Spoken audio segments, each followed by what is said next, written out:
come in contact with Papa Ja, it's been an amazing experience. And for me, this started at the end of 2016, the end of 2017.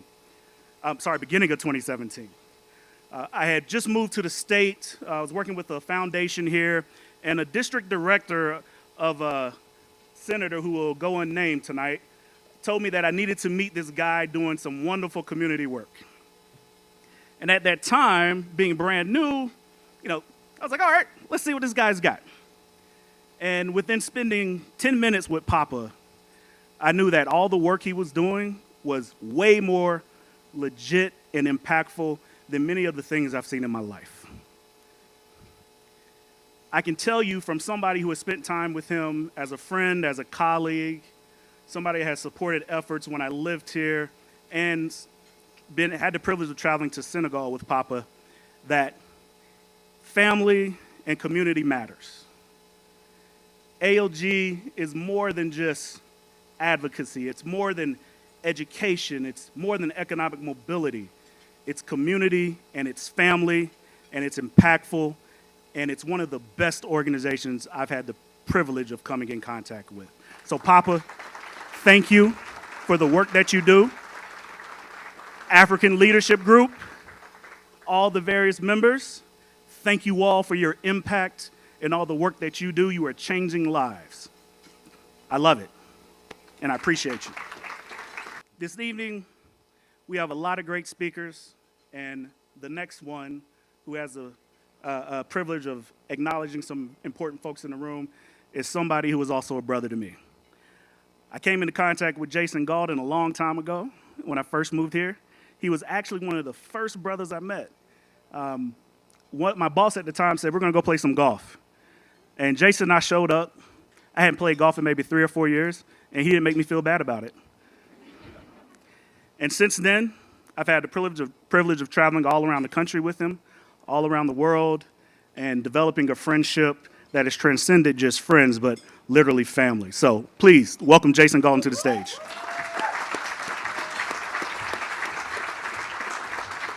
Good evening, ladies and gentlemen.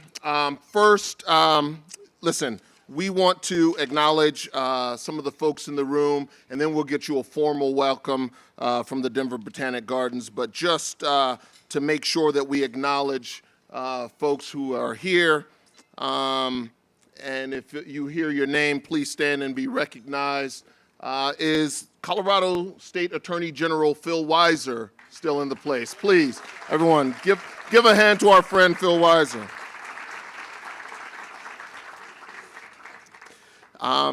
From the director of Ensa University in Senegal, please help me welcome Ibrahima Jeju.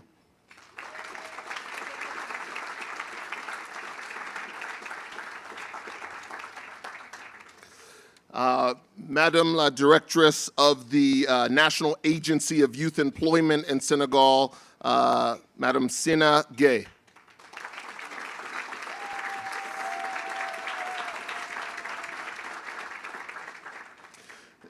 The founder and president of the Brazzaville Foundation in Senegal, Jean-Yves Olivia.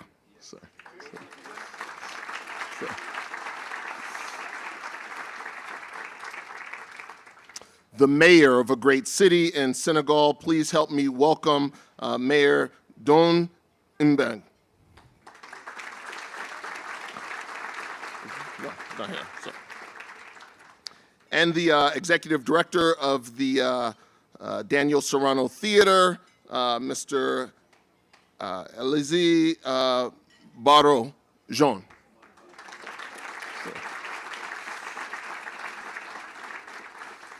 Actually, there's a lot of wonderful folks from Senegal who have traveled all the way here to learn, to be a part of this celebration. Can we give a collective welcome for the entire Senegalese delegation?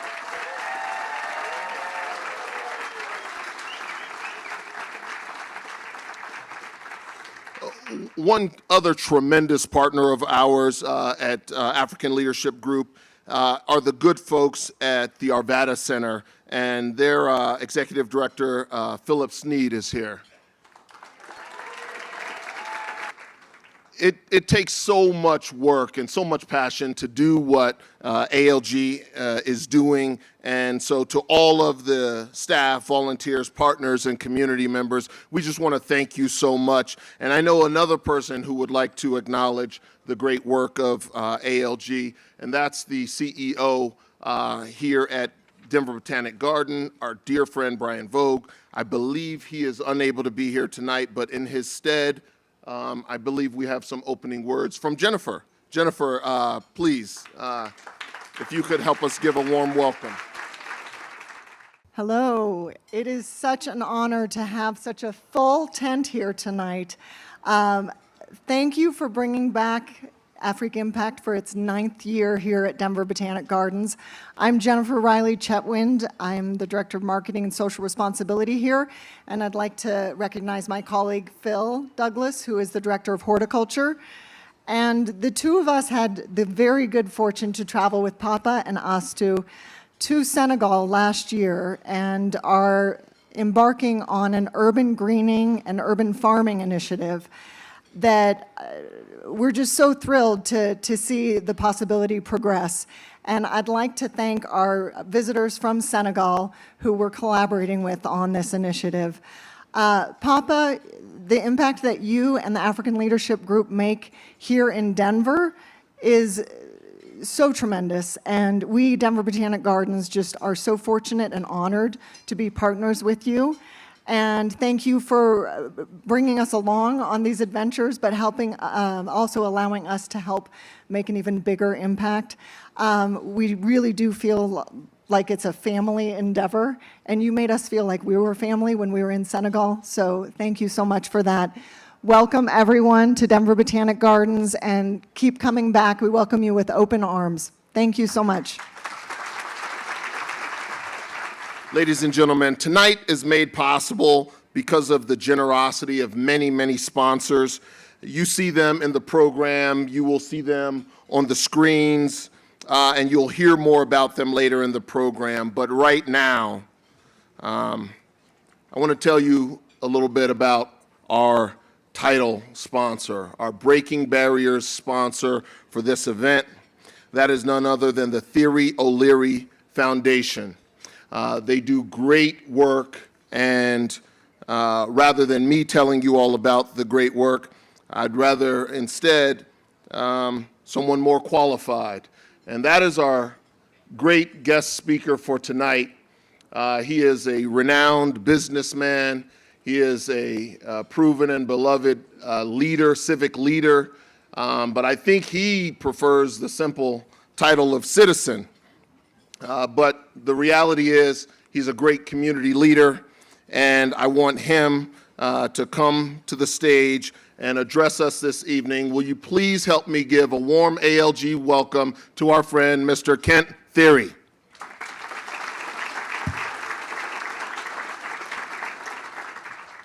It's my first time to this event. Denise and I have been a small part of the ALG journey for several years since I met Papa, but it's incredibly wonderful to be here as opposed to just hearing about it after the fact. I find it totally acceptable that a number of you might be wondering in the audience whether or not I belong here. And I'll go back to many years ago when I met Papa for the first time. At that time, my technical title was CEO of a company called DeVita. But as Papa knows, my title within the company was mayor of the DeVita Village. We had 75,000 teammates at our peak. We were in 13 different countries. We had people in every state in America. We were taking care of hundreds of thousands of patients. And we declared ourselves to be a village, even though we were a publicly held New York Stock Exchange company. We're a community first and a company second. Where, yes, just like you have to pay taxes to support a society, in the case of an economy, you have to have some profit in order to fuel growth that benefits all. But the key is, how are the economics used? How is the profit deployed? Who does it go to benefit? Is it benefiting a community? And that's where Papa and I felt a huge amount of sort of being kindred spirits, and hopefully in part substantiates why I'm here. But if you believe in the concept of community, and if you think that community is one of the most powerful things, perhaps the only thing that can save the world and create the world we want for our children and their children, then you must respect all communities, because no community can survive in isolation. And so what the world needs now is more community as opposed to artificial boundaries, and instead focus on that which unites us, as we all know. And example I will use, we had 3,000 clinics across America because I was in a healthcare company. And in South Dakota, there's a number of Indian reservations. It's the Lakota tribe. And when I first went there shortly after becoming mayor of the village, the Lakota were very straightforward with me in a dignified way. They literally said, I don't want to make anybody uncomfortable, but they literally said, you know, white man, you own this clinic, you own these clinics, and we will obey your rules, but there is no relationship here. We are a community unto ourselves, and you are not really welcome visitors.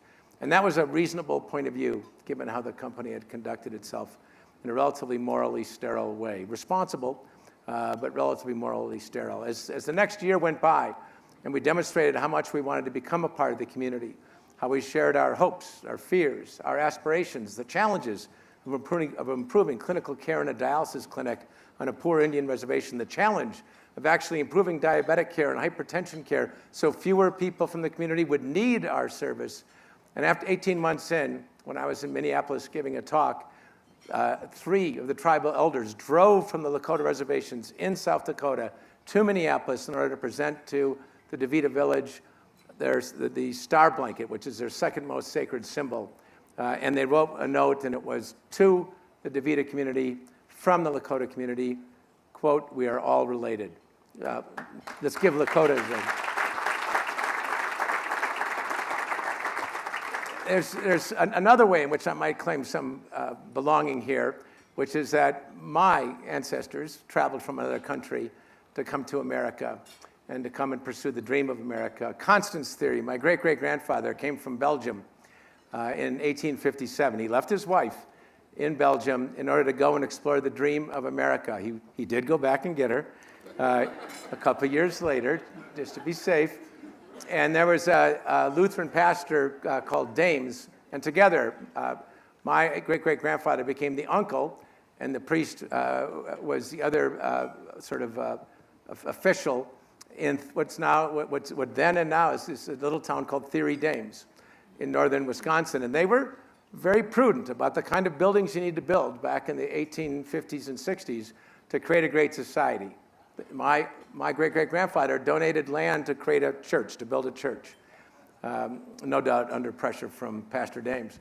And then they built a blacksmith shop because you could not hope to survive as a community then without a blacksmith. But the other 2 essential ingredients to creating a healthy culture in Wisconsin were reflected in buildings 3 and 4. Number 3 was a cheese factory. No community should be without it. And number 4 was a tavern. And Theory Dames still exists. I mean, it's founded by immigrants, still exists. The current population is something like 37. The church has been repurposed. The cheese factory is closed. And the tavern is still there. So they got their priorities right. One other way in which I might claim some belonging here is that while I was born in America, I didn't choose it. I was not born in Colorado. I chose Colorado. I chose Colorado for a very specific set of reasons tied to the DeVita Village, which is that given our aspiration to be a community first and a company second, so many places across America that's no longer easily made available. But here in Colorado, that was still the case where Republicans, Democrats, academics, people from the not-for-profit world, business leaders, elected officials would still get in a room and work on things together. This was, yeah, amen, brother. It remains true today that it is literally far more likely in Colorado for that kind of disparate group to get together and work on solving common problems, 21st century problems with 21st century innovations. It is still the case that our state is distinctive. It will only stay that way, of course, if we work on it. But that's why I chose to move to Colorado. I chose to move our DeVita Village to Colorado, and that remains the battle and the adventure that we're all associated with, and I feel such a sense of philosophical alignment with the African leadership group. But now, our communities in the United States of America are under pressure in so many ways, so much stress created by our political system, and I choose those words consciously It is not the people of America that are driving wedges of division. It is the politics of America that are driving wedges of division. And that's what we need to address. Let me just comment a little bit. Our political processes currently drive performative art, not policy. They drive division, not devotion. They drive separation, not solutions. They drive conflict, not care. And they drive alienation, not alignment. That is the current reality that all of us are having to deal with. How did that happen? Why did that happen? Why have we lost that sense of representative democracy, the reality of representative democracy? How did it happen that we're increasingly in a world where American legislatures are not reflective of the American people? Well, it happened because over time, the party insiders have managed the system in ways that have led to the far left and the far right, who deserve their proportionate voting, have disproportionate influence, and the majority in the middle are left without voice and choice. So how did this happen? I'm going to get wonky for about 1 minute. I'll give you a number of numbers which can't possibly be absorbed in the staccato fashion in which I will deliver them, but just to make the point that these aren't just bald-faced assertions without substantiation. So in Colorado, in our wonderful state, 85% of all legislative districts, federal and state, are party-dominated by one party or the other. Therefore, the primary election is the general. For all those legislative seats, the general election literally does not matter. That means that, roughly speaking, 40% of Coloradans in 85% of the districts are permanently disenfranchised from having a meaningful vote on any legislative position in their state. And that's not good for democracy. Even worse, in those 85% that are party-dominated, so the primary is the general, 75% of the time there's only one meaningful, viable candidate. And so what does that lead to? Voters don't show up. 26% turnout in the most recent primaries, mostly highly partisan. That's not a healthy democracy. And so what does that mean? If you actually did the math through all those things, 85% and 40% there, only 13% of you in this room from Colorado got to cast a meaningful vote for a legislative position last year. The other 87%, you could have just mailed it in because you could have predicted with 100% certainty 6 months ahead of time who all the rest of the winners were. That's not a healthy democracy. And that's why now 47% of Coloradans are independents. 64% of 18 to 34-year-olds in Colorado are independents. 85% of Generation Z says neither party has anything to offer them. So now, all that sounds kind of daunting. The good news is we know the root cause and we can take action. The good news is the American people are way more unified, are way more open to compromise, are way more common sense than these legislatures. And we are running, and just to kind of dramatize the horror of this, a democracy without meaningful voting for a majority of its citizens. You know, the way I think about this is like living without a soul. It's like a body without a healthy vasculature. It's like a fountain without water. It's like a bird that can't fly. Superficially, it looks like it's a democracy.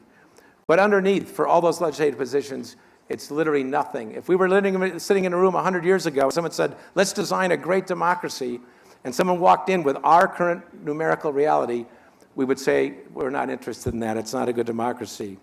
But the good news is that we've made progress, and there's going to be an initiative on the ballot this fall to make more. We're calling it the Open Primaries Initiative. With ALG's help in 2016, we passed semi-open primaries where independents got to vote in either the Democratic or Republican, but couldn't do any mixing and matching over both parties' opposition. In 2018, we passed gerrymandering reform, again, over both major parties' opposition. If anyone tried to take those things away from Colorado voters, there'd be a revolt. But in both cases, both parties were against it because we got in the way of their disproportionate power. The two principles contained in this initiative, and coming soon to a ballot near you, are first, every American voter should be able to vote for whatever candidate they want in a taxpayer-funded election. Amen. And number two, quite a concept, every elected official should have to earn a majority of votes in order to serve the rest. So the good news is that we've got within our capability the ability to do what Americans have done before in the last 250 years, and that is amend democracy in order to make it a true democracy representing the majority in the middle and with voice and choice. And I believe democracy is worth fighting for. And then because this event has such positive energy, and if no one sends a text to my wife so I get in trouble, so I can be the one to tell her, what I'd like to do is double our contribution from 25,000 to 50,000. Now, wait, there's a catch. There's a catch. And again, let me get home and tell my wife before you tell her. But the catch for I go from 25 to 50 is that you stand momentarily, and we do a little call and response. And I'll give you a little bit of a preview, because I'll say, and then hopefully you'll repeat. I care about no, this is practice. I care about democracy. We the people will rise again. It is our country. It is for our kids. Damn it. All right.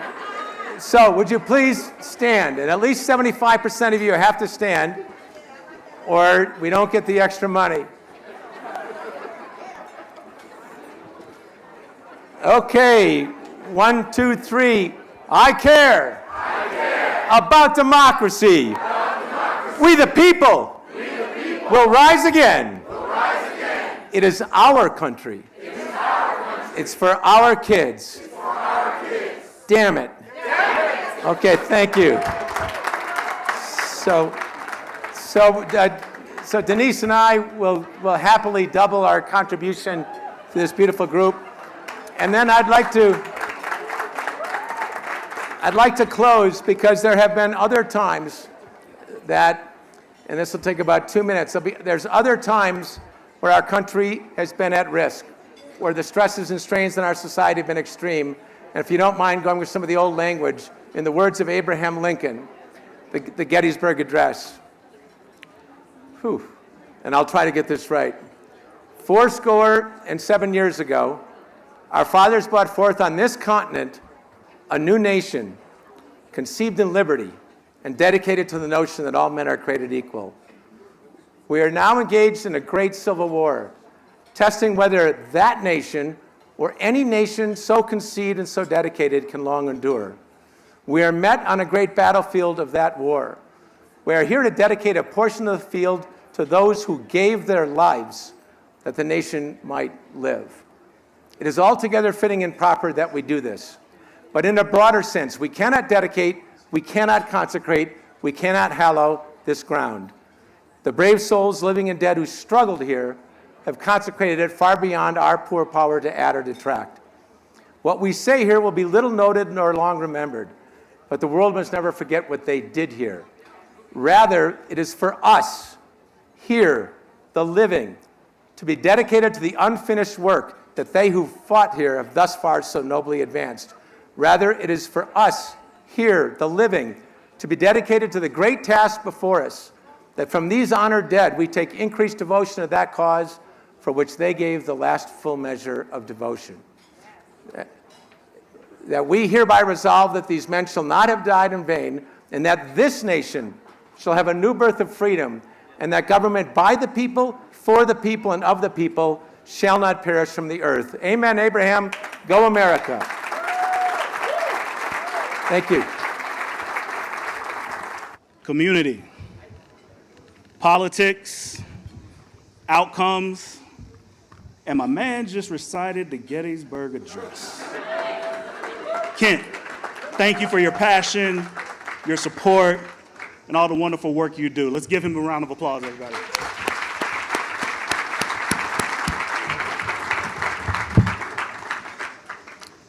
So, this event, the work that this organization does would not be possible without a number of wonderful sponsors. So we want to take a moment and recognize them now. If you have your program, you can check out pages 15 and 16 for a complete list, but we're going to call out a few of our top sponsors. The Theory O'Leary Foundation, we can do better than that.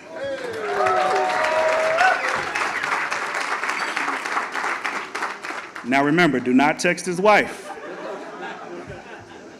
Amazon, BMO, Cherry Creek School District, the Denver Botanic Gardens, Colorado Succeeds Community College of Aurora, Denver International Airport, Colorado Housing and Finance Authority, Compassion and Choices, the University of Colorado, Ready, Colorado, and Uber. Let's give them all a round of applause. So while this is not the most impactful moment you've been waiting for, it is an important one. Dinner is served. Enjoy. Ladies and gentlemen, I know you all are enjoying some wonderful conversation and some delicious food, but I wanted to take 1 minute here. First, my brother Jason Gaulden, he left somebody out in his recognition, so I was told to come up here and do a service for him. We'd like to take a moment to recognize Miss Colorado, who is in the house.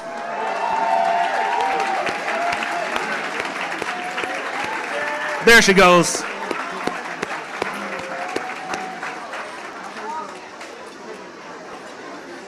So, while you all are enjoying some wonderful food, we're gonna take a moment to have the man of the hour come to the podium and give some remarks. Again, I have nothing but the utmost respect for the work he does, the things that he contributes to community, and the people and lives that he impacts. He's one of my favorite people, and I'm proud to call him brother. Can't wait to go to Senegal with you for the 4th time. Everybody, welcome Papa Ja.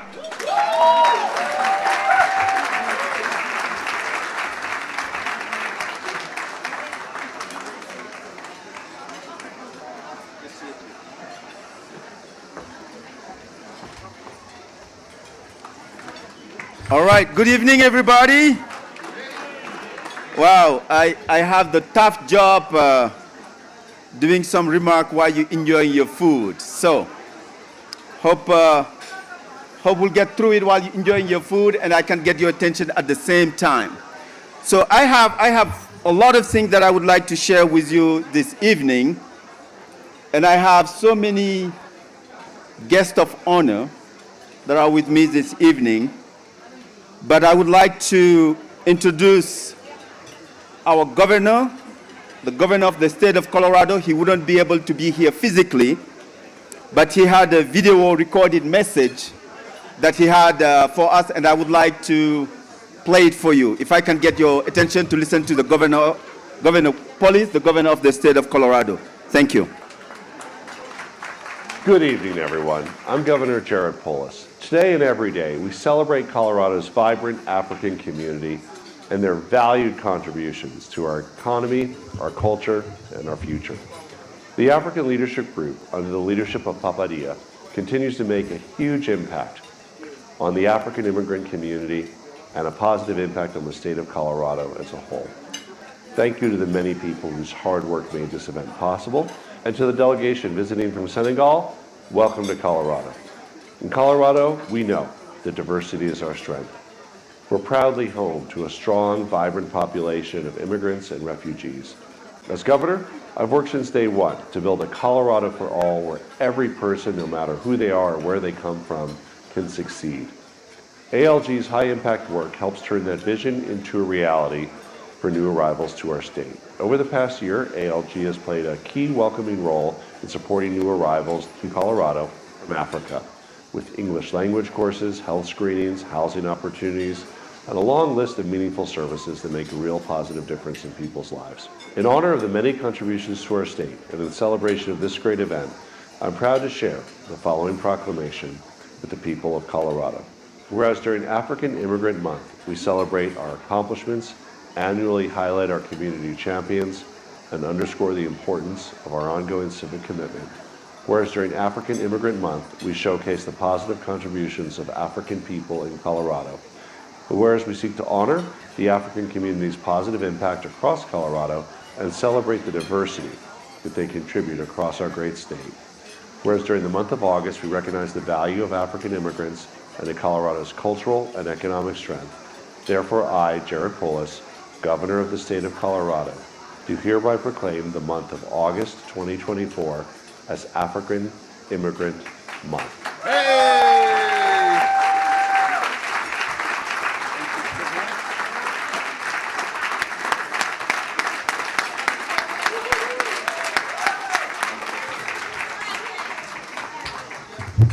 Well, thank you so much, and it's truly an honor to have the governor of the state of Colorado on our side for many years to proclaim the month of August the African Immigrant Month, and a privilege to celebrate it with all of you. But before I get to my remark, I would like to really thank a dear friend, Ken Ferry, not only the leader that he is in the community, but the friend he is to me for many years, the mentor you have been to me for many years, and you are part of the reason that I do this work, and I want to thank you for your support. I'm so much grateful to you, to everything. Thank you so much. Now, every year when I get on the stage, I always promise myself that I won't get emotional, but every year it gets tougher because of some people you have in the audience or something that happened in your life. And I don't know how helpful it's going to be tonight, having my dear mother here tonight with us, that flew in all the way from Africa to be with her.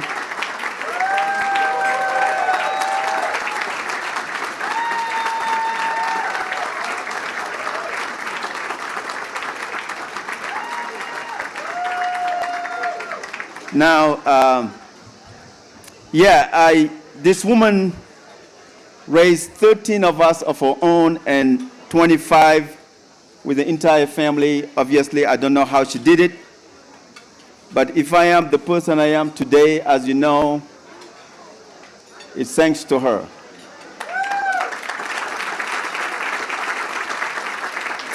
So allow me to have 1 minute so I can say a message in our native language to my dear mother while I try to look at her.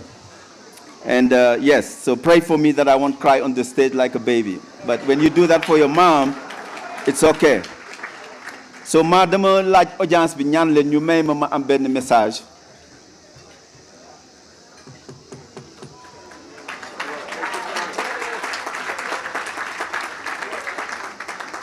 fi nga jaar ak sa njaboot xam nga ko tey lii lépp yow la du kenn yow la yal na la yàlla saxal dëgëral la yal na la yàlla fay. Merci beaucoup, Mama. I love you.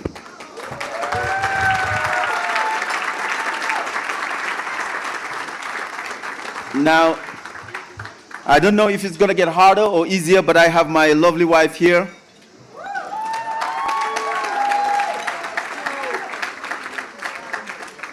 That's been by my side for many years, and all of you know, the community leader you are, you know it's not easy when you have an entire community on your back, when you are serving day in and day out, you're never at home, and you have 3 daughters that you raise, and she never complains. She's always there to back me up and to support me. I love you, and I appreciate all the support.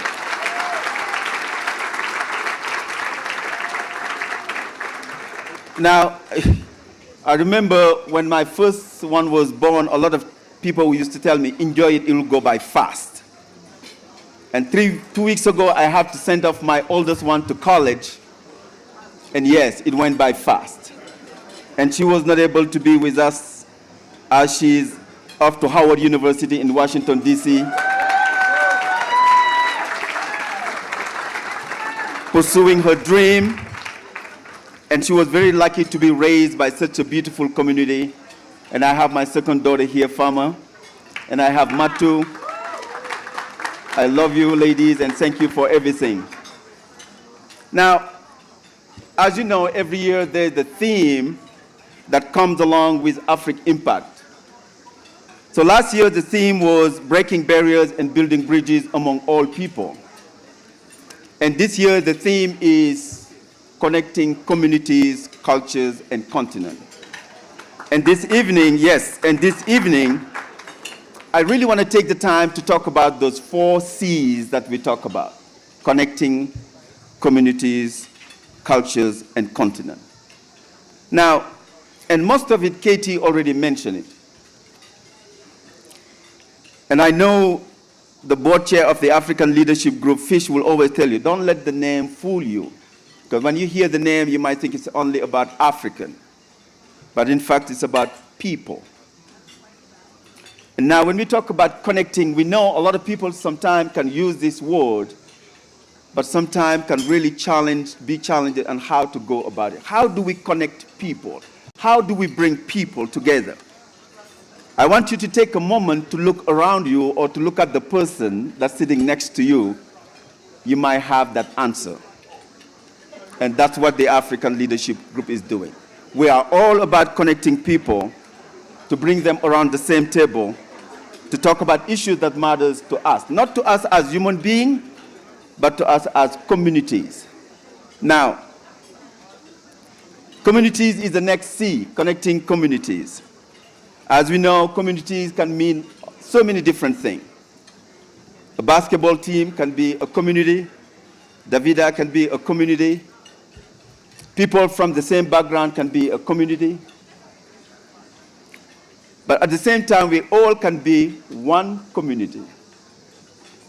And that's what the African Leadership Group is talking about. When we talk about community, we're talking about every single one of you being part of the same community we share, we appreciate, and we uplift together. So let me tell you how we do this. When you talk about impacting somebody's life, when you talk about getting somebody to have access to the best education possible, when you talk about helping somebody to have access to financial literacy, when we talk about helping somebody to build generational wealth, and the list goes on and goes on. Not one community can do it by itself. We need all to come together and do it. And as you can see with the list of sponsors that we have and communities, which I'm going to name, that's what the African Leadership Group is doing. So if I think about the Hispanic community, I think about somebody like Yunuen. Yunuen, wherever you are, could you please stand up? And Yunuen is from the Latino community. And Yunuen is part of the African Leadership Group. Not only she cares about education, meaning I want to help minority teachers to be in the classroom so our children can have teachers that look like them. But she also cares about the housing of our community. She cares about the education. So I want to thank you and the entire Latino community for the love and appreciation in being part of us.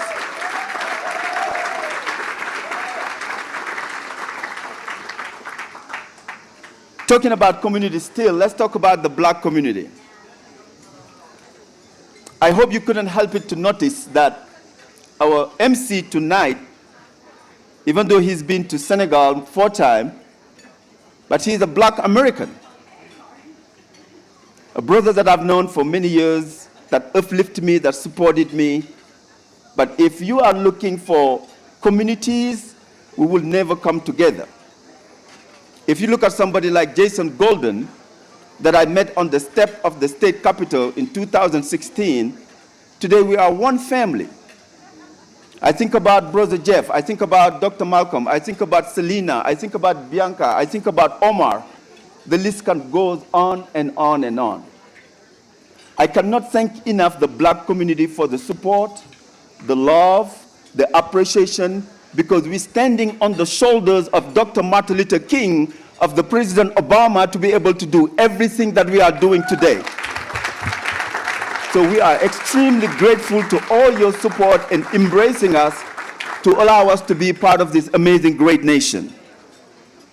Now, You will see throughout the night that we will be recognizing amazing people from the white or Caucasian community. And you can see that our main sponsor, when he stood here, he did not talk about himself. He did not talk about his company. He talked about the same code that brings us together, which is how do we better our community. I think about somebody like Brian Vogue, the CEO of the Denver Botanic Garden, that supported me for many years, and a friend. I think about Jennifer. I think about Phil. I think about the Arvada Center. I think about all these white people. I think about Andy. All these white people that welcome us and embrace us and do support us to the work we are doing. I'm so grateful to your support, and thank you so much.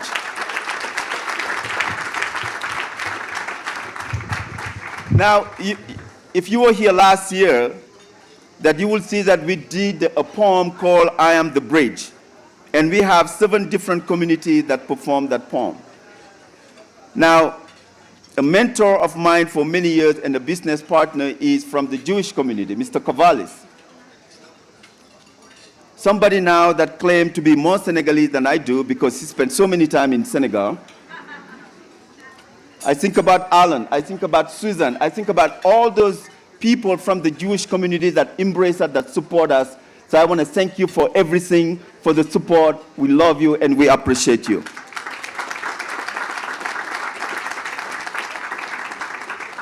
Now we know that we are standing on the soil of the indigenous, of people from the Native American, right? And I know quite often we have a tendency to forget, but everything that we are doing today, we are grateful to their support and being part of the community because we do such a great work. Let's give it a round of applause for the Native American community as well.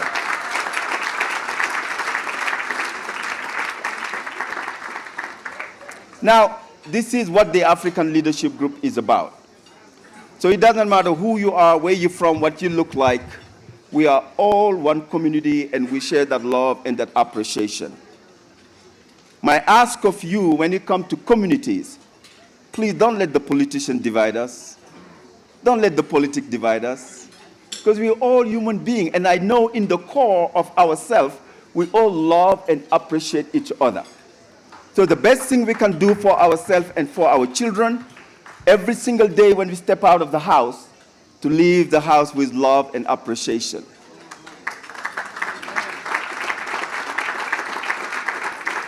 You might have your community of your own, but also know that you are part of one community that we all share. So think about it. We are all one community. Now, the next C is culture. And I know that's the beautiful thing that we all have and we can appreciate at times. Because art is part of the culture, music is part of the culture, food is part of the culture.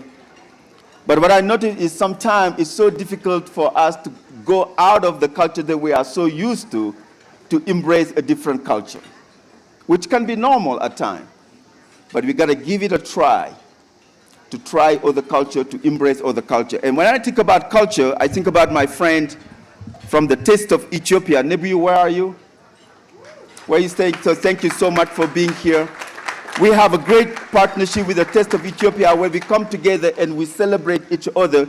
Now today, when we talk about Afrik Impact Celebration, it's no longer just for the African Leadership Group, but it's for the entire African community, and we thank you for your leadership and your partnership. Thank you so much.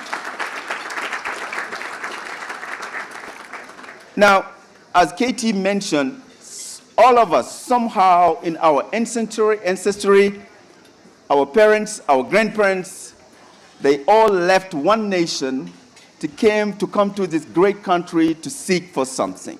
We all came from another place other than America. So we owe it to, and he said his grandfather went back to bring his wife. We all owe it to wherever we came from, wherever our ancestors came from, to go back and visit, to go back and have an impact. So when you think about the word continent, just understand that we have the obligation to make the world a better place. If America is only the only great nation, we couldn't help it for the people to come through the border.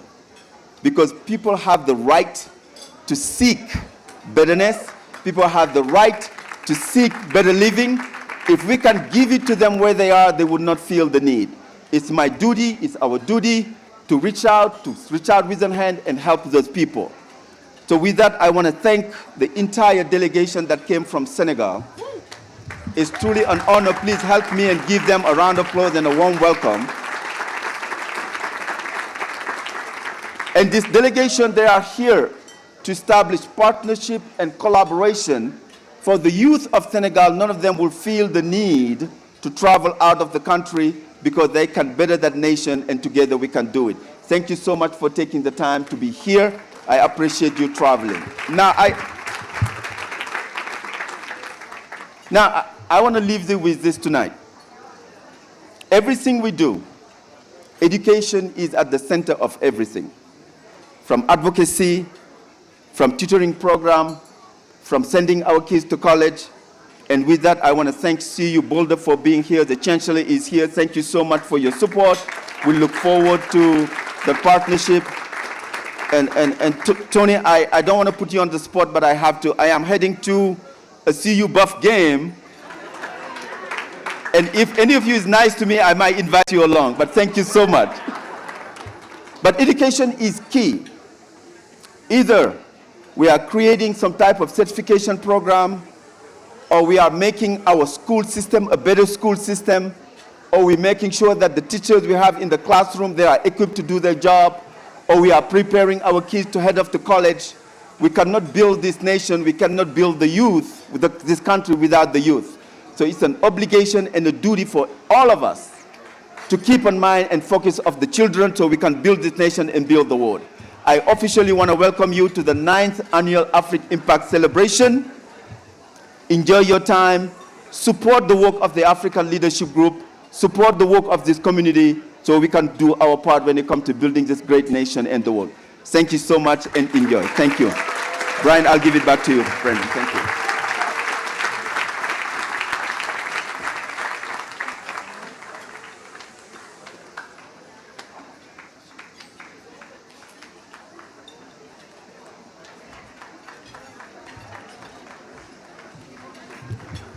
So, as we continue to enjoy food, I want to take one moment to recognize the staff of the Denver Botanic Garden who have made this night possible. They've worked hard to put this event together and make sure that we can enjoy ourselves. So let's give them a round of applause. Thank you all. Impact. So, my first trip to Senegal with Papa was an amazing thing. Jason and I hopped on the plane, we landed Christmas Day. Told my mom, I'm not coming home, I'm going to Senegal with Papa Jacques. From day 1 until day 10,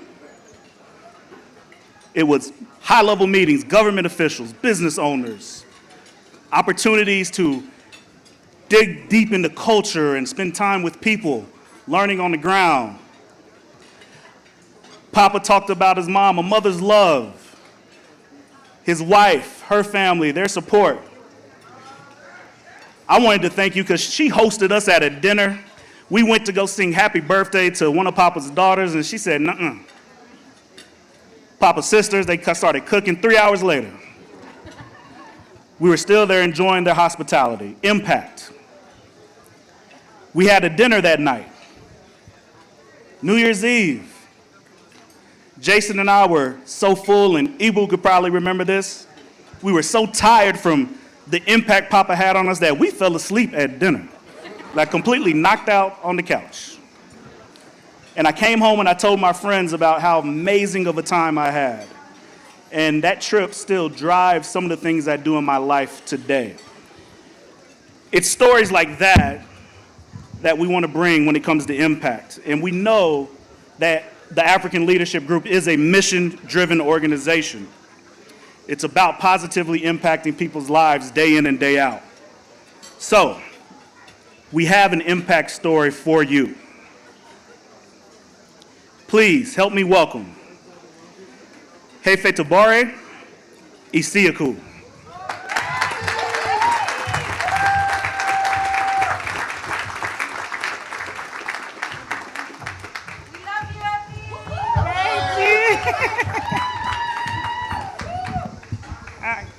All right.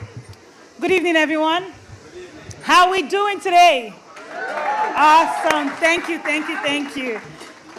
Okay. February 27th, 2018, a young lady, 3 months pregnant. She left her home, she left her family, she left her husband, left everything that she knew and came to the United States. Why did she make that move? She wanted a better life. She wanted a better life, not just for herself, but she wanted a better life for her unborn children. She wanted a better life for her family. I made that trip. I stand before you today. My name is Efeto Siaku, and ALG has made my dream. God has helped ALG to make my dream come to pass. How did I start? 2 years from 2018, a friend of mine invited me for her public speaking graduation. And I was like, okay, what is this all about? I speak English. I come from an English-speaking country. I have masters in mechanical engineering. I have masters in project management. Like, what do I need public speaking for? But I was like, okay, I wanted to support my friends. So I went, it was on Zoom, we had COVID, and I went. And it blew my mind.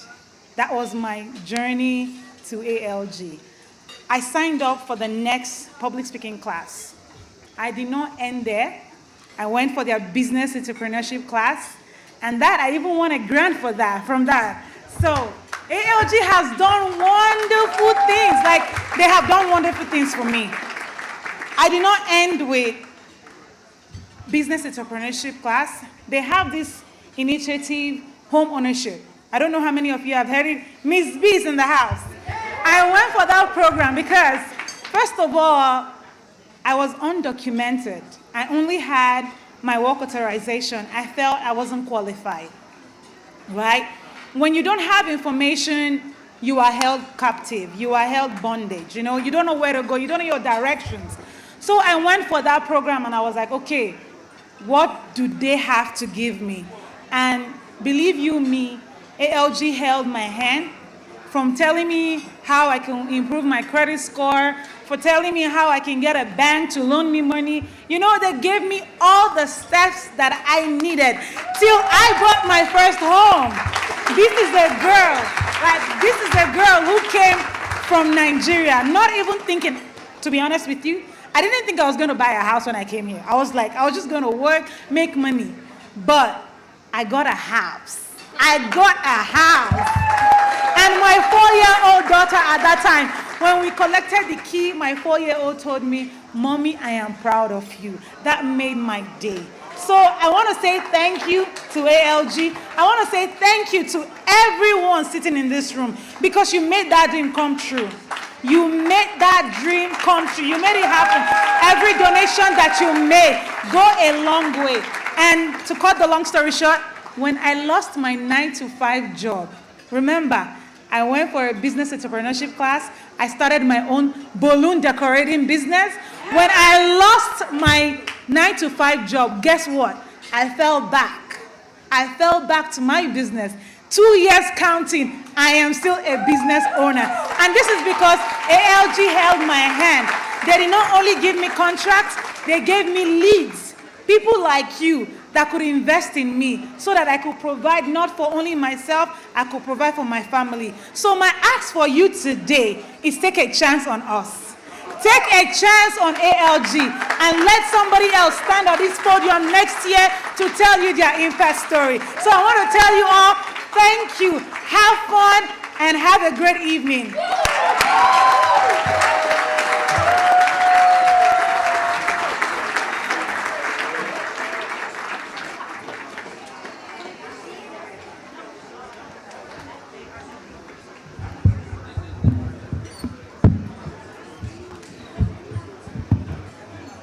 Impact. That's what we're here to celebrate tonight. The impact of the African Leadership Group, the impact of communities, people doing work that changes lives. We all know that the African Leadership Group runs on passion. It runs on pride. and it runs on purpose. But you all know what? That requires money. So this is an important part of the program. This beautiful gala is more than a fundraiser. It's a relationship builder. It's a partnership builder. And we do this work in a number of ways. From our generous sponsors, from ticket sales, and by asking what you can give in the form of a donation. So to facilitate that request back for the second year in a row, help me welcome our friend Eric Goodman. Thank you very much. Don't applaud for anybody but Effie right now, because she crushed it. She's at table 7 right over there. One more round of applause for Effie. I am thrilled to be back here again for the second straight year. My name is Eric Goodman.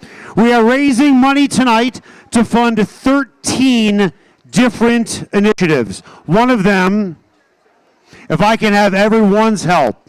1, 2, 3, shh.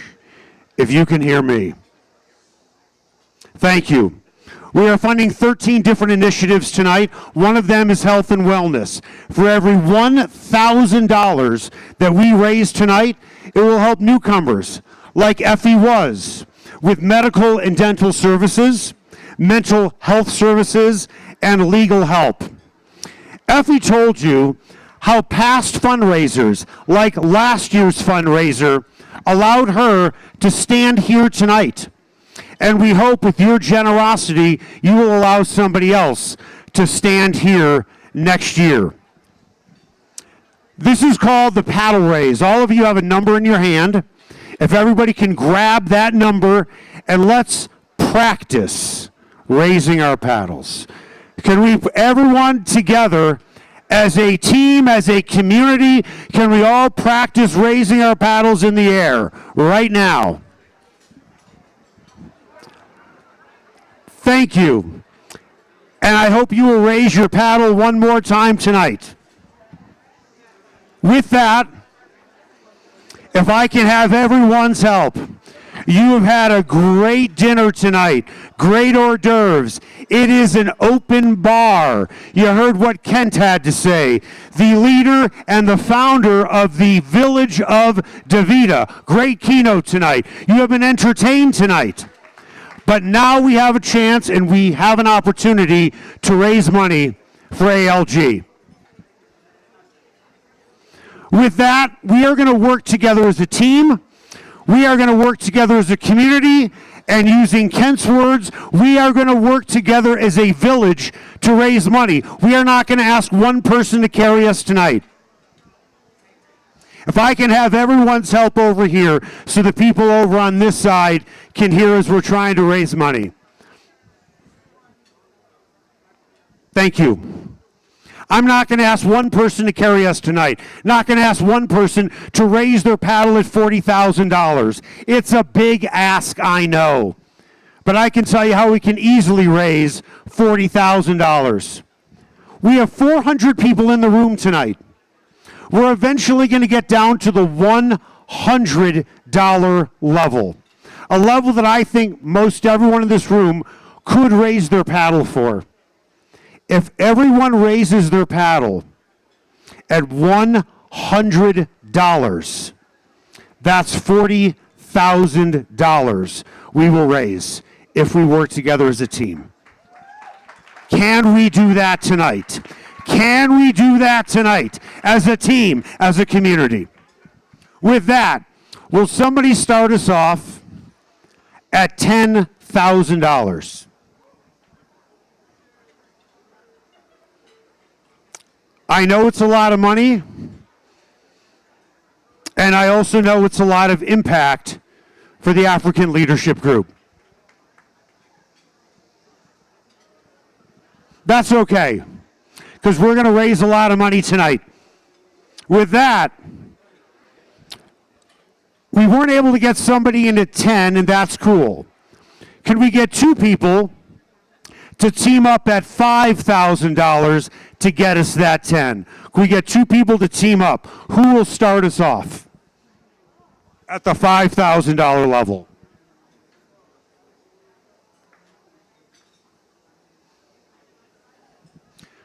Paddle number 153 in the back. Thank you very much. Would anyone else be able to team up with this lovely lady in the back to make it an even 10 at this level?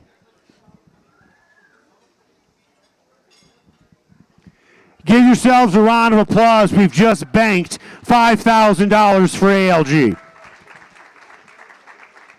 With that, we're going to go down to the $2,500 level. Let's see if we can bank $10,000 more. Can we get 4 people to team up at the $2,500 level? Will somebody start us off at $2,500? There we go. Would you turn your paddle towards me, my friend? The other way around. There we go. Paddle number 188. Thank you very much. That's 1. We are looking for 3 more people to team up. 1, looking for 3 more, and now we have 2. Paddle number 142. Thank you very much. We are looking for at least 2 more people to team up. Paddle number 210. That's what I'm talking about. That's how we work together as a team, a community, Kent, a village. That's how we're working together. Can we get 1 more person to team up at $2,500 to give us an even 10,000 at this level? I know there's somebody in the room that wants to join this team. Who will do that?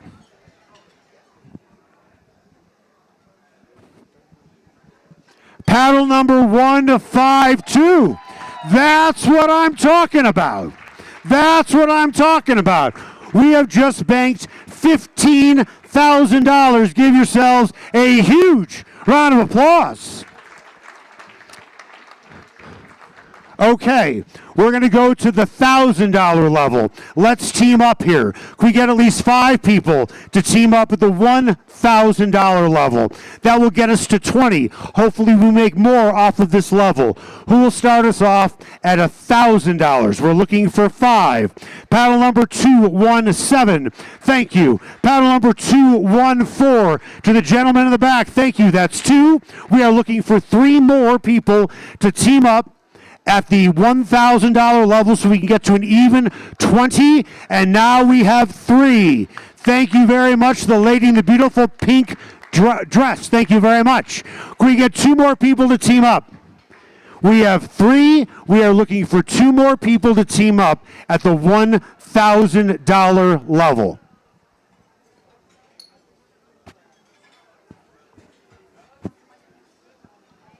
Give yourselves a round of applause. $18,000 in the bank. That's a good start, and we're going to keep going. With that, we have 3 more levels left tonight. We have the $500 level, the $250 level, and the $100 level. If I can have everyone's help, I promise you, you're going to get rid of me in a second.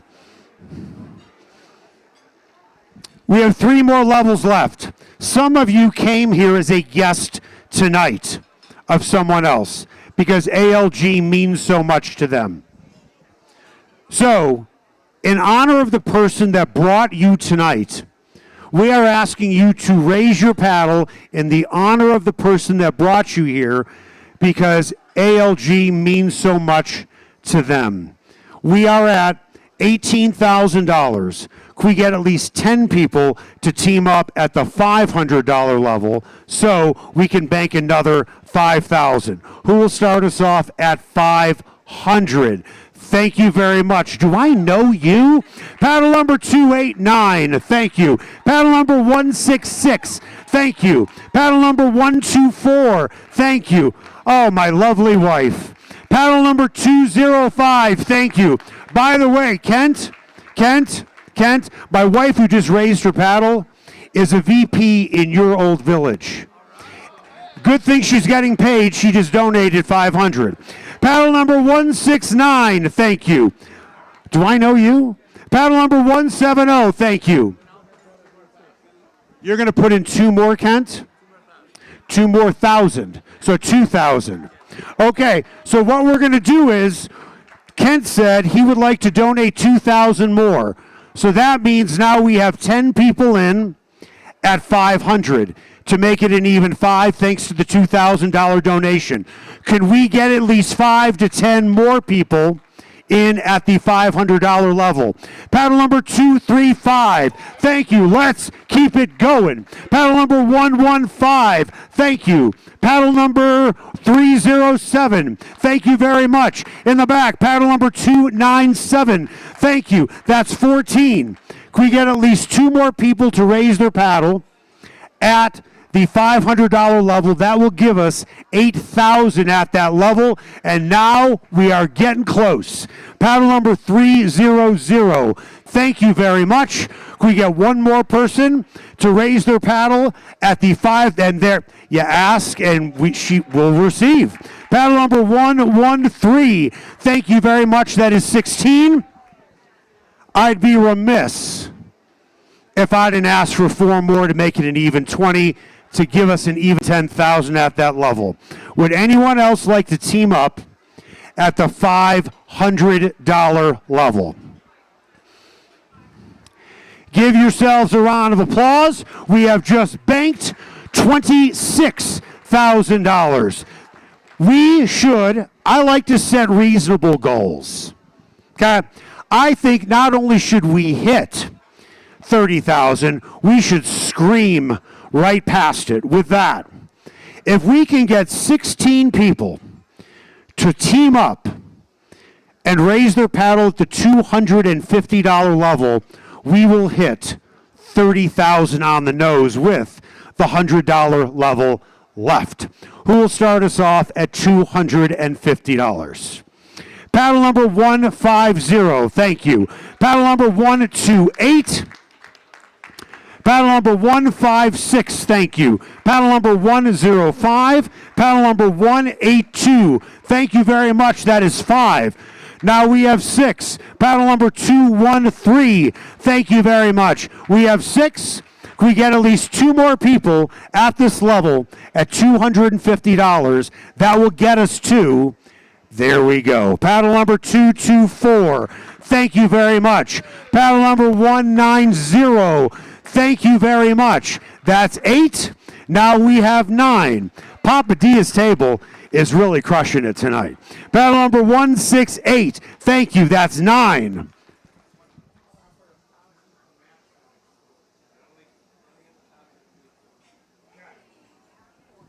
So Kent just said he will donate 1,000 if we can get 4 more people to team up at the $250 level. So it's $1,000 raised with a $1,000 match.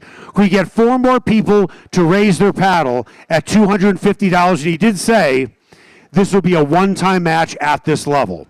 Usually with a match, it's at any level, but this is a serious guy here. He started the village at DeVita. My wife has told me all about him. Serious guy here. We get 4 more people to team up at the $250 level. So that means we would need 13 total.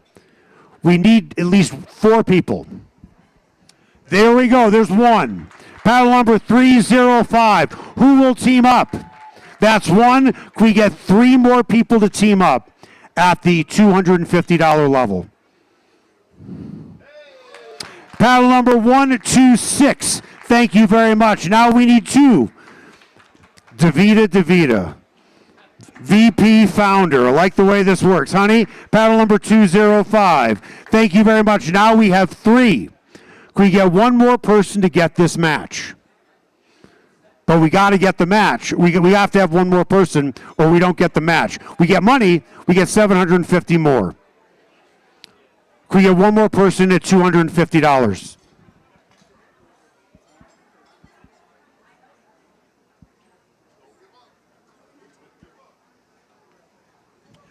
Well, paddle number 256.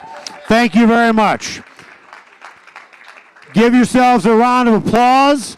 Thank you for the matches. We have $30,250 in the bank. How are we doing? Give yourselves a round of applause. Big round of applause. I said this earlier. We have 400 people in the room. If everybody raises their paddle, everybody, that's 40,000 more. I know it's not realistic to get 400 people to raise their paddle. I don't even know if it's realistic to really get 47 people to raise their paddle, which would get us to 35,000. With that, who will start us off at 100? And let's see how high we can go. Paddle number 304, thank you. Paddle number 133. Paddle number 302, thank you. Paddle number 210. Paddle number 294. Paddle number 248. Paddle number 283, thank you. Paddle number 212. Paddle number 145, thank you. Paddle number 194. If you can flip your paddle around for me, that would be great. Paddle number 228, thank you very much. Paddle number 132, paddle number 211, paddle number 222, thank you very much. Paddle number 157, paddle number 141, paddle number 226, paddle number 176, thank you. Paddle number 297, paddle number 167, thank you very much, excuse me. Paddle number 154, thank you very much. Anybody else? That is 21 people. Paddle number 251, now we have 22. Can we get at least 3 more to make it an even 2,500? Paddle number 112, thank you very much. Can we get 2 more people at this level? Paddle number 281, thank you very much. Paddle number 161, thank you. Paddle number 194, thank you very much. That's 26. 30 sounds better, doesn't it? Doesn't it? Doesn't it? Because right now we're 26. Now we're 27. Paddle number 117, this is where we're at. I said earlier, oh, Ken, believe me, I know exactly where you're sitting. Paddle number 293, thank you. If we got at least 20 people to raise their paddle, you know what, Ken, let's have a chat. Let's talk about the village. What do you got for me? That I'll do another 1,000 if you find 5 more at 100. We're going to get to it. Okay, here's the deal. Here's the deal. We need 20 more people in. Okay, 20 more people in at 100 to get to 35,000. Kent has said he'll match 1,000 if we can get 10 more. So we don't need 20. We just need 10 to get us to 35,000. Can we get 10 more people to team up at the $100 level to get us to 35? Who will start us off? You've tapped out my wife and I. I'll just say that. With that, who will team up? Can we get 10 people to team up? Paddle number 303. Now we need 9 more people. Can we get 9 more people? 9 more people at 100. Paddle number 306, need 8 more people.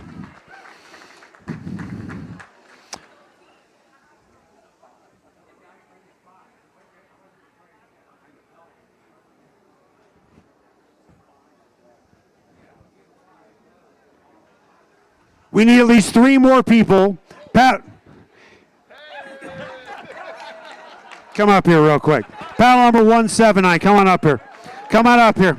Come on up here. What's your name? My name is Malik. Okay, is this coming out of your allowance?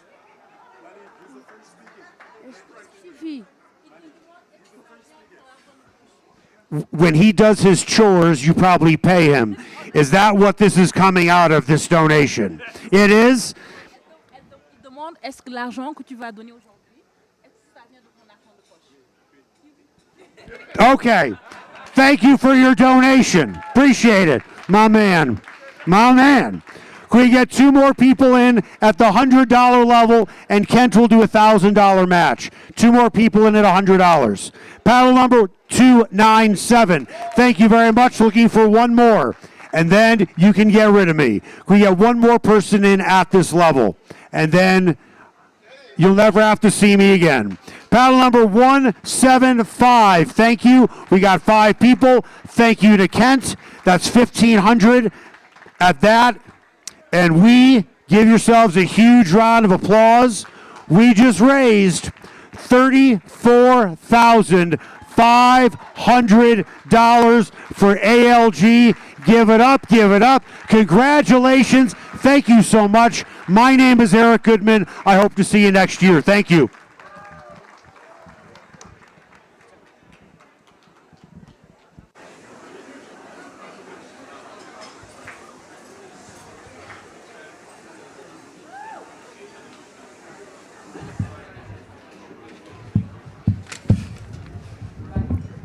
That was phenomenal. Give yourselves a round of applause one more time. And a great thanks and appreciation to our friend Eric Goodman. Isn't he such a great facilitator? Thank you, Eric. Listen, I get to deliver a very special treat, but I'm here to give you a favor and ask you for a favor. So, I'll give you a favor. For those who like to capture special moments, take out your cell phone quietly, calmly, take out your cell phone and have the record button ready. That's my favor to you. Now I gotta ask you for a favor. I don't know if it's possible, but here around ALG, we're used to trying impossible things. I'm going to see if we can achieve total silence in this room right now. Because what you're about to hear, as my brother makes his way to the stage, what you're about to hear is something spectacular. This, I assure you. Let me do this. If you want to record, if you want to just sit and enjoy the moment, feel free. But I'm going to ask for total silence right now, because the next voice that you hear, I want you to appreciate it. If I can get your silence. Ladies and gentlemen, you're about to hear from a nationally and internationally renowned poet. Not just that. He is an intellectual, he is an activist, he is a social media influencer. What that means is he harnesses his power and his relationships for good. What that means is he lives his life according to his core values and principles, but he translates that into some of the most beautiful, powerful art you can imagine. You're about to experience it. Trust me. Silence in the place. The next voice you hear will be that of the one and only Theo E.J. Wilson.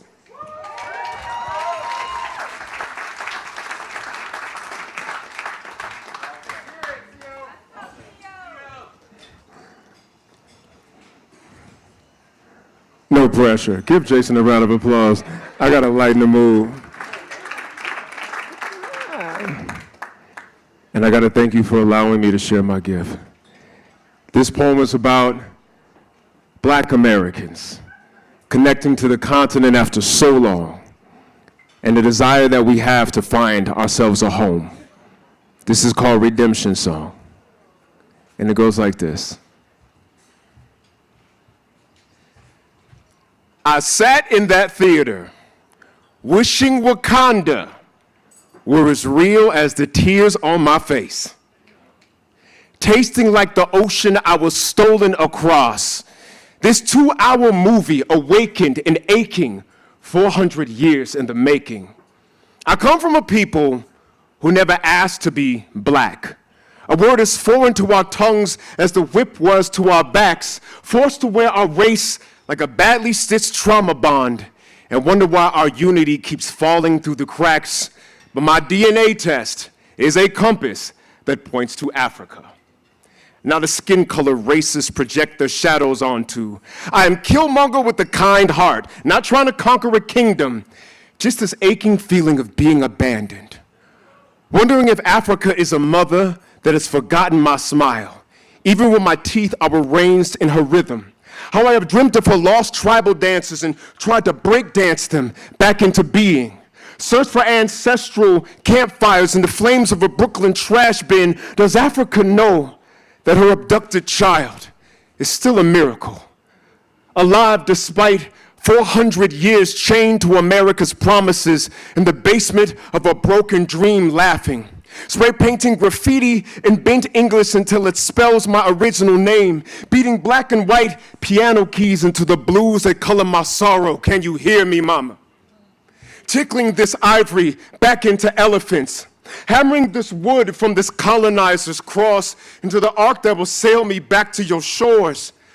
But will you recognize my walk when I arrive? You see, the shackles, they made me limp, so I had to rebrand it as swagger.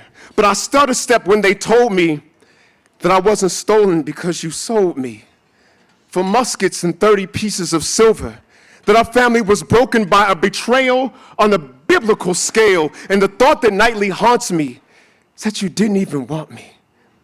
But mama, the one who told me this tale has had some trouble with the truth and breaks his word like his treaties to indigenous tribes. And I know that at most this narrative of you is at most half true. Sit me down and tell me the rest, mama. Help me decolonize this distance between our destinies. Help me figure out why these stories don't match as perfectly as our scars, starting with this language that we compare our stitches in and for a while, Mama Africa. Can it just be us? Because sometimes to heal, the wounded need solitude, a hospital bed, sleep, and silence. Because for too long, our surgeon has been the same one who sliced us. And our discomfort at this fact has been labeled divisive. But what kind of unity demands we scream in comfy lullabies? What kind of peace puts our misery on mute? And what kind of friend demands we love them with our whole hearts while only hearing half of our truth? Maybe mending fences is our first step to putting our house in order. So let's appreciate our value before guests come to the property. Because if we can't feed ourselves with love, we cannot love another properly. And I sat in that theater, my heart starving for Wakanda. Something like an African-owned utopia with rhythm. Something like a vibranium skyscraper of freedom songs. Someplace where the humans can still tribal dance with the divine. Where the people are rich minerally and mentally because they own their own minds. And the national anthem is a freedom song 400 years in the writing.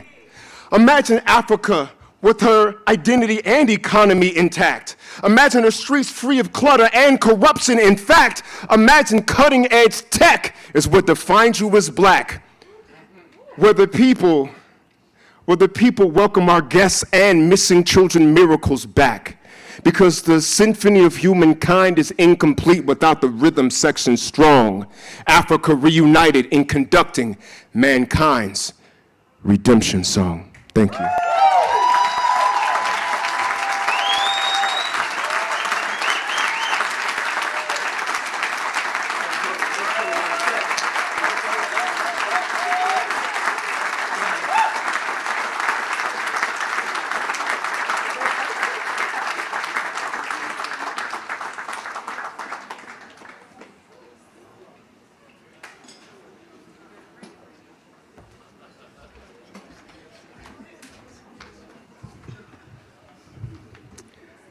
Wow. Can we give that band another hand?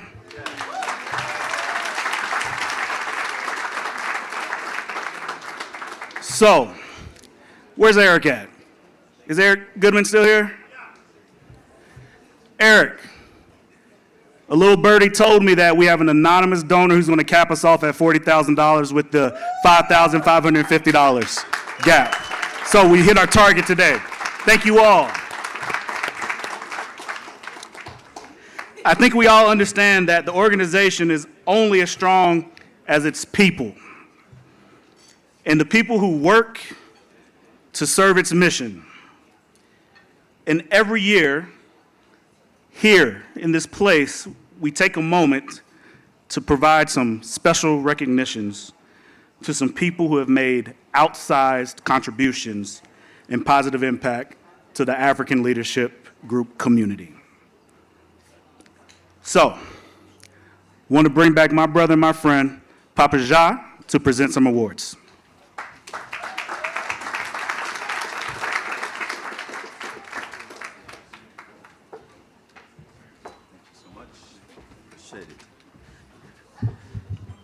Theo, I think I might be tempted to change profession and try to do poetry. So I don't know how well I will, but that was amazing. And thank you so much for enlightening us with those amazing words. That was great.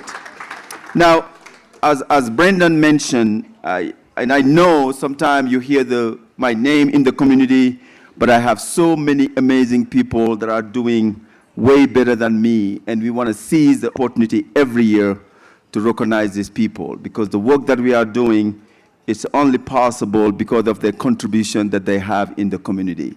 So every year we have... Listen, I get to deliver a very special treat, but I'm here to give you a favor and ask you for a favor. So, I'll give you a favor. For those who like to capture special moments, take out your cell phone, quietly, calmly, take out your cell phone and have the record button ready. That's my favor to you. Now I gotta ask you for a favor. I don't know if it's possible, but here around ALG we're used to trying impossible things. I'm gonna see if we can achieve total silence in this room right now. Because what you're about to hear, as my brother makes his way to the stage, what you're about to hear is something spectacular. This, I assure you. Let me do this. If you want to record, if you want to just sit and enjoy the moment, feel free. But I'm going to ask for total silence right now, because the next voice that you hear, I want you to appreciate it. If I can get your silence. Ladies and gentlemen, you're about to hear from a nationally and internationally renowned poet. Not just that. He is an intellectual, he is an activist, he is a social media influencer. What that means is he harnesses his power and his relationships for good. What that means is he lives his life according to his core values and principles, but he translates that into some of the most beautiful, powerful art you can imagine. You're about to experience it. Trust me. Silence in the place. The next voice you hear will be that of the one and only Theo E.J. Wilson.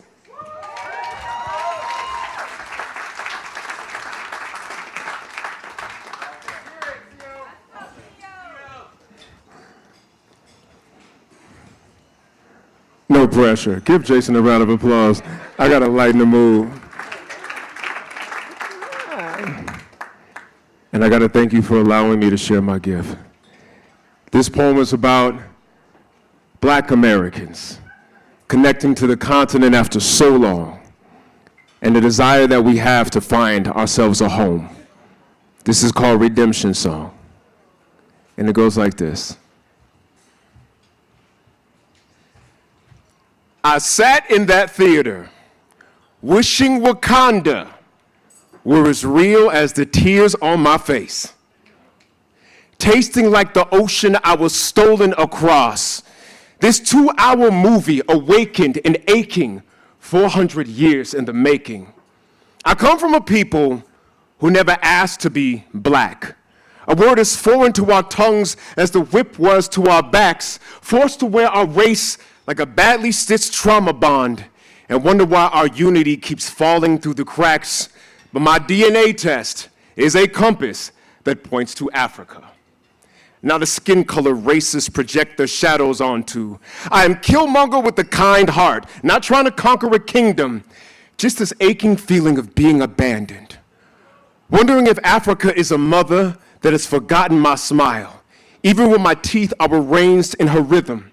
How I have dreamt of her lost tribal dances and tried to break dance them back into being.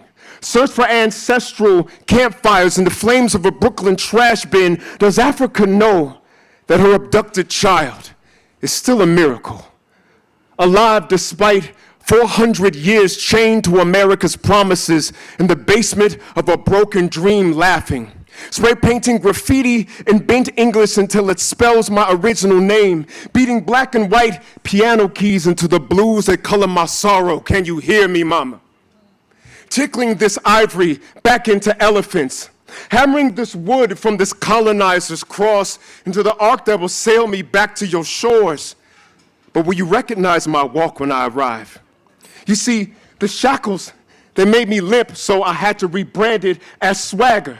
But I stuttered step when they told me that I wasn't stolen because you sold me for muskets and 30 pieces of silver, that our family was broken by a betrayal on a biblical scale, and the thought that nightly haunts me is that you didn't even want me. But mama, the one who told me this tale has had some trouble with the truth and breaks his word like his treaties to indigenous tribes. And I know that at most this narrative of you is at most half true. Sit me down and tell me the rest, mama. Help me decolonize this distance between our destinies. Help me figure out why these stories don't match as perfectly as our scars, starting with this language that we compare our stitches in and for a while, Mama Africa. Can it just be us? Because sometimes to heal, the wounded need solitude, a hospital bed, sleep, and silence. Because for too long, our surgeon has been the same one who sliced us. And our discomfort at this fact has been labeled divisive. But what kind of unity demands we scream in comfy lullabies? What kind of peace puts our misery on mute? And what kind of friend demands we love them with our whole hearts while only hearing half of our truth? Maybe mending fences is our first step to putting our house in order. So let's appreciate our value before guests come to the property. Because if we can't feed ourselves with love, we cannot love another properly. And I sat in that theater, my heart starving for Wakanda. Something like an African-owned utopia with rhythm. Something like a vibranium skyscraper of freedom songs. Someplace where the humans can still tribal dance with the divine. Where the people are rich minerally and mentally because they own their own minds. And the national anthem is a freedom song 400 years in the writing. Imagine Africa with her identity and economy intact. Imagine her streets free of clutter and corruption. In fact, imagine cutting-edge tech is what defines you as black. Where the people welcome our guests and missing children miracles back. Because the symphony of humankind is incomplete without the rhythm section strong. Africa reunited in conducting mankind's redemption song. Thank you.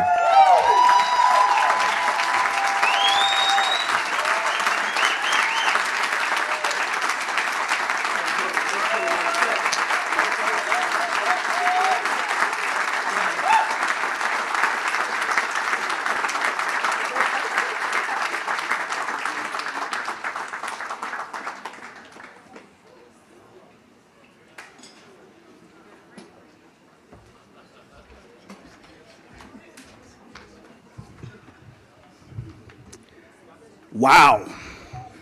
Can we give that band another hand?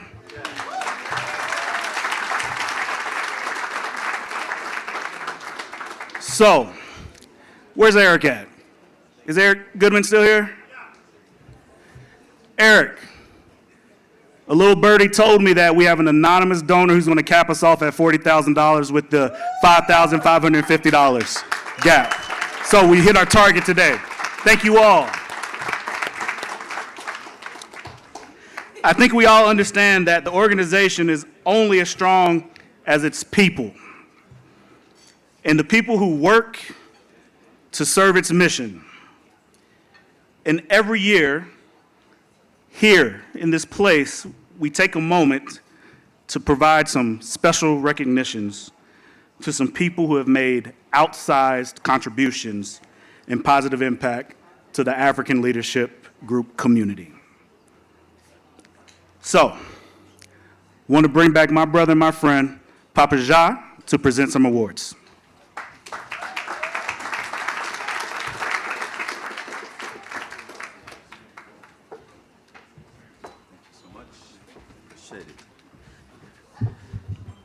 Theo, I think I might be tempted to change profession and try to do poetry. So I don't know how well I will, but that was amazing. And thank you so much for enlightening us with those amazing words. That was great.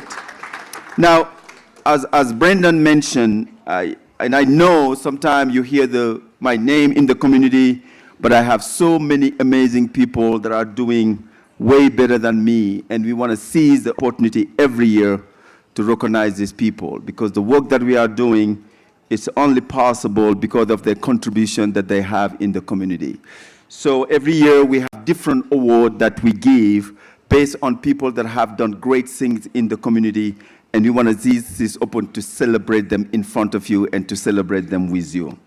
Now, the first award that we want to give, that's what we call the Afrik Impact Award. Now, and I don't know if you know this, when I started this organization, I started with, it was 5 people, and we were meeting at Starbucks, right? And at time we were meeting at the time I was a banker, we were meeting in the conference room. We've been kicked out to so many different places because sometimes we can be noisy, and you understand how we can be sometimes.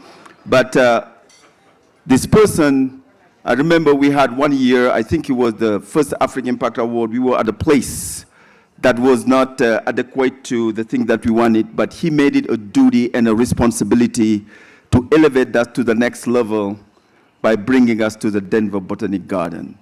To the point now, this place is home for us.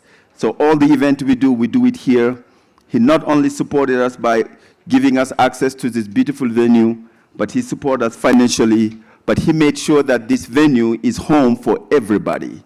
So visiting the Denver Botanic Garden and being part of this community, African Leadership Group and the entire community would like to present the African Impact Award 2024 to Mr. Brian Vogue. He was not able to be here with us, but Jennifer will accept this award on his behalf.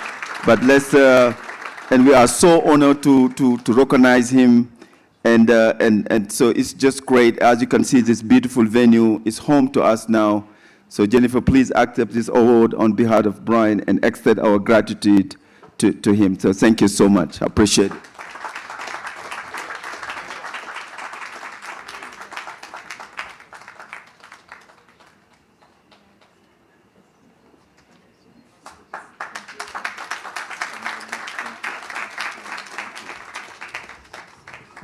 Now, the next award we want to give, and the theme is just perfect. As you know, the theme this year is connecting communities, culture, and continent.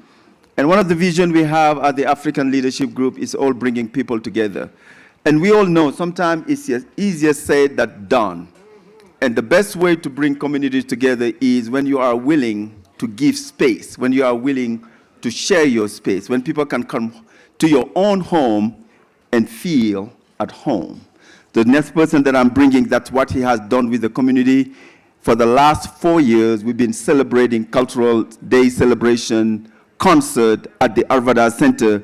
And this year, the African Leadership Group is honored to present the Breaking Barrier Award to Philip Sneed, CEO of the Denver Botanic Garden. Thank you so much for all your support and the great work.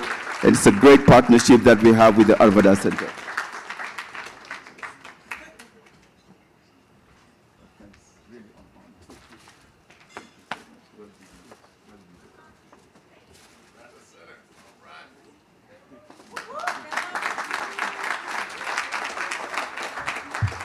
And if you haven't had a chance, please go visit that place. It's a beautiful venue. Now, we have the Building Bridge Award. As you know, the last couple of years, I've been taking a delegation to Senegal. And it's not just a trip where people will just go and visit, but it's a trip where people go to have an impact. It's very important. And our vision, our goal is every year we pick an African country where we take a delegation from the United States and from Colorado. And just for your information, this year we'll be taking another delegation from December 2nd to December 14th to Senegal. So signed up with Jason. So that's his new responsibility. But we would like to present this Building Bridge Award to the Senegalese Minister of Youth and Culture. She was not able to make it, but we have the Director of the Youth National Agency, Ms. Sanagay. Si tu peux me joindre au stage pour présenter, pour accepter cet award au nom du Ministre de la Culture, du Sport et de la Jeunesse. So please help me give a warm welcome to the Director of the Youth Agency too. Yeah.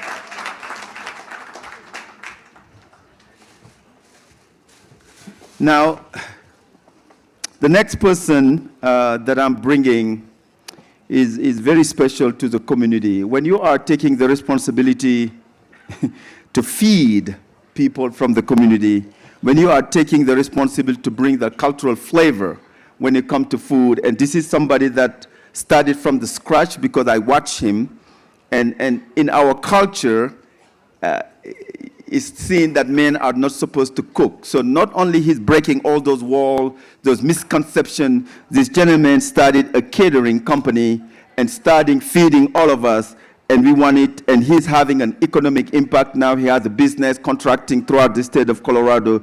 Please help me welcome our own chef, David Job from Senegal with the Economic Impact Award. We are so proud of him, brother. I am so proud of you for the amazing work you are doing. So congratulations. And now you can see people love his food. People love his food, man.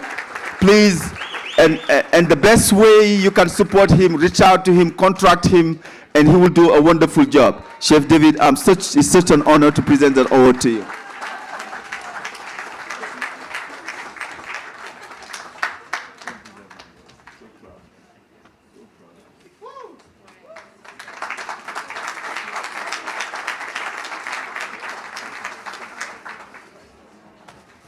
And please reach out to him. It's very important when we are supporting our own small entrepreneur. So, all right. If you've been around the African Leadership Group, you know that we have this saying, if you are not at the table, you are on the menu. And I'll say it one more time. We have this belief at the African Leadership Group that if you're not at the table, you are on the menu.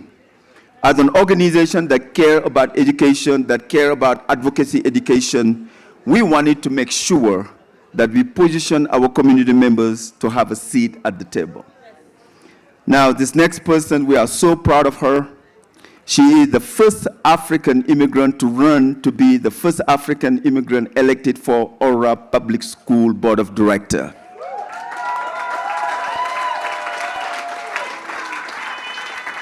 Not only she is representing the best interests of our community, but she's doing an outstanding job.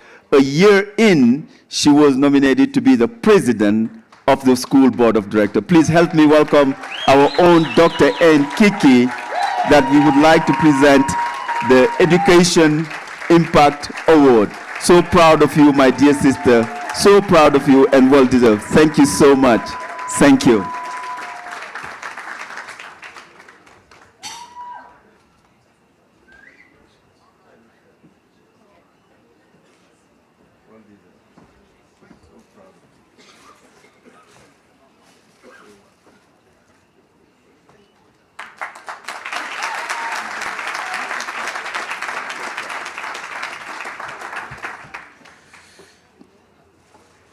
Now, this person doesn't need introduction because you have heard from her recently with, about our impact story.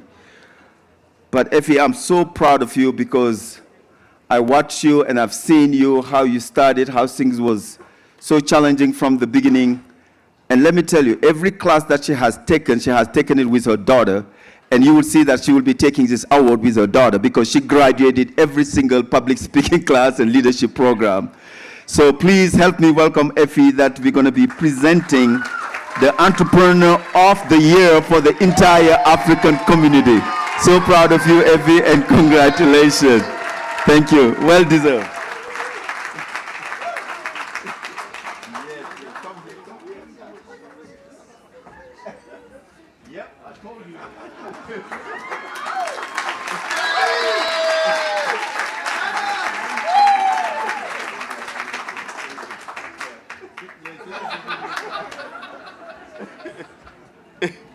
So, very good.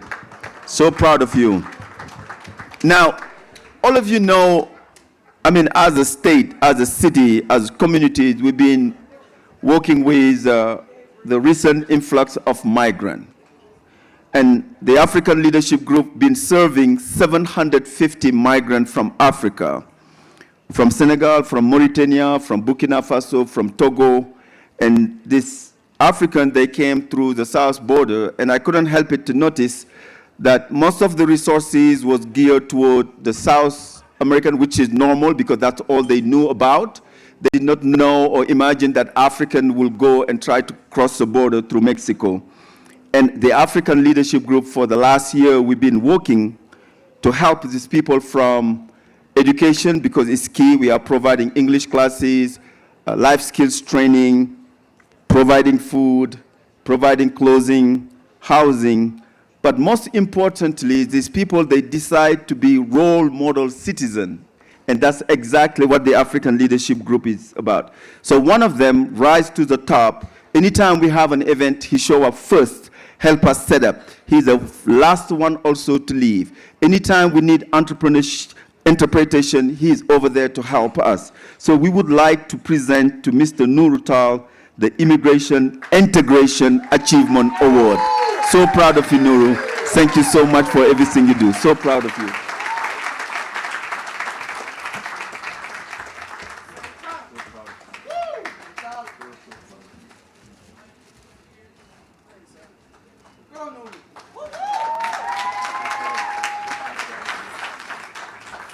And I'm telling you, we are so proud of these people. I'm telling you, when we started with them, and you're going to hear from the people that are teaching them, we started as early as teaching them how to hold on to a pen to write. And these people are speaking English now. And the next person we would like to recognize, I don't know if she's here, is Daphne here, because she told me she might not be able to make it. So I haven't seen her, but we would like to recognize Daphne Stephen. She is also somebody that's volunteering her time to teach the English class. An amazing job. And also, this person is so special also, Suzanne Levine. Suzanne, where are you sitting? If you could join me on stage. So please help me give Suzanne a round of applause. She's one of the volunteers helping teach these English classes 3 times a week, have such a big impact in the community, changing the life of this migrant. And she just loved it. She said, like, Papa, you cannot get rid of me. I love what I do, and it just transformed me. So I want to thank you for the work that you are doing. Thank you so much.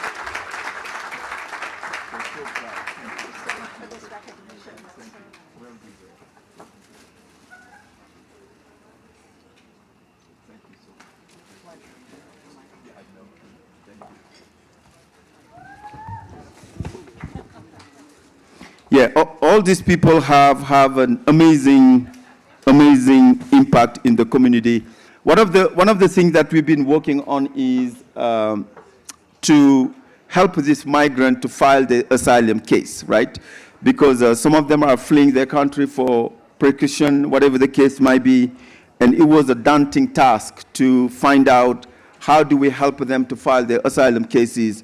And we have a legal clinic committee. The lawyers was amazing, and one of them that's chairing the committee, Daniel Okwena. I don't know if Daniel is here, but we wanted to present the Social Impact Award to Daniel. He was not able to be here. But Daniel and Makena and Tayo, thank you so much for all the amazing work that you guys been doing to help this migrant. Now, those are the award presentation, and that brings us to the closing remark of tonight's program. And this is what I would like to leave you with. The African Leadership Group has been around for 17 years now. It's 17 years of hard work. It's 17 years of pouring love and impact in the community. It's 17 years of partnership. It's 70 years of community reunion. And this work, we wouldn't be able to do it without you. Now, as we leave here tonight, we know that we have the daunting task to elect our next president of the United States. Now, as a nonprofit organization, it is not our responsibility to tell you who to vote for, but it is our responsibility to tell you, go and vote. Now, we know when you care about education and you want to make a change when it comes to education, you have to go and cast your vote. We know if you care about immigration reform and you want to make a change, it's not about writing on the street, you got to go and cast your vote. If you want a better life for your children, you got to go and cast for your vote. Now, as immigrants, we take a lot of pride in that responsibility. Those of us that had the amazing opportunity to become citizens of this country, we take a lot of pride in that position. All of us should make it a priority. If you have not registered to vote, please do so.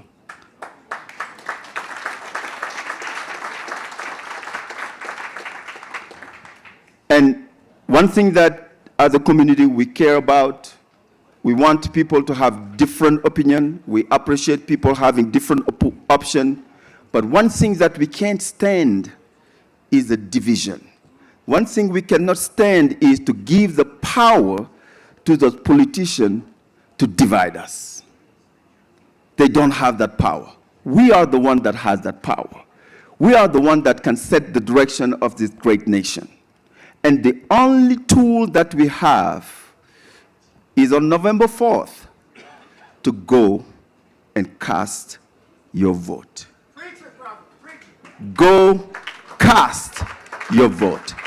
So as my closing remark, besides thanking you and being grateful to everything, being an honor for me to serve this entire community, as we are setting the trajectory for the destiny of our nation, I implore you to register and go vote.